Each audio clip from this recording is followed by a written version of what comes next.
সমগ্ৰ অসম জুৰি অসম চৰকাৰৰ আমাৰ দক্ষ মুখ্যমন্ত্ৰী ডক্টৰ হিমন্ত বিশ্ব শৰ্মা ডাঙৰীয়াৰ উদ্যোগত সাংস্কৃতিক সঞ্চালক বিভাগৰ জৰিয়তে ডক্টৰ ভূপেন হাজৰিকা সুধাকণ্ঠ এই ভাৰত ৰত্ন এই শিল্পীগৰাকীক আজি 14তম তেওঁৰ মৃত্যুবাৰ্ষিক আৰু তেখেতৰ 100 বছৰীয়া জন্ম জয়ন্তী সমগ্ৰ অসম জুৰি তেখেতক আজি শ্ৰদ্ধাঞ্জলি অনুষ্ঠান শিৱসাগৰ এই ঐতিহাসিক শিৱসাগৰ জিলাটো আয়োজন হৈছে মাননীয় মুখ্যমন্ত্ৰীৰ নিৰ্দেশক্ৰমে আমি চৰাইদেউ জিলাতে অনুষ্ঠান কৰি এই শিৱসাগৰ জিলালৈ আহি ইয়াতে যথেষ্ট উৎফুল্লিত হৈছোঁ আৰু ইয়াৰ সকলো জিলা প্ৰশাসনে ইমান সুন্দৰকৈ আয়োজন কৰিছে ইয়াৰ সকলো ইয়াতে দল সংগঠন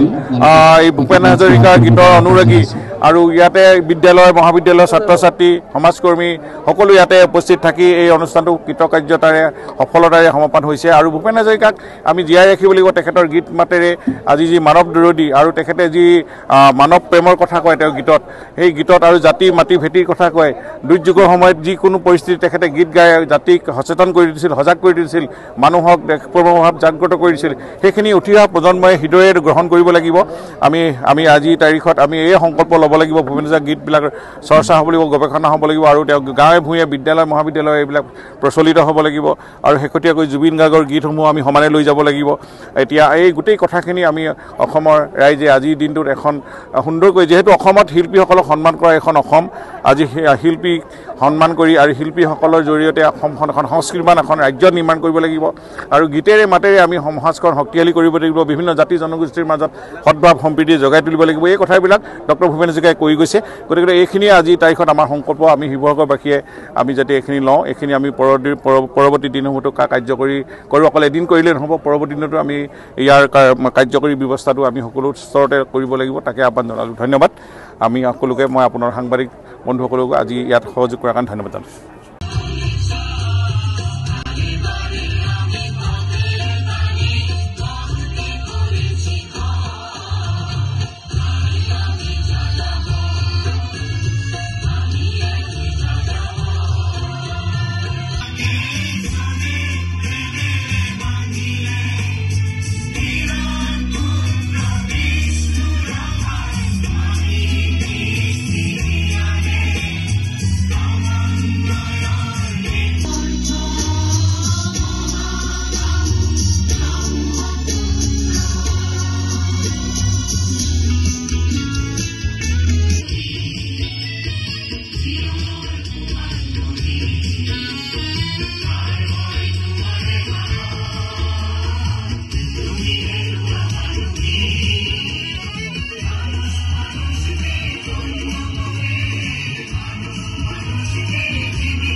শুদ্ধ আৰু বিস্তৃত বাতৰিৰ বাবে চাই থাকক নিউজ ডেস্ক ৰিপোৰ্ট।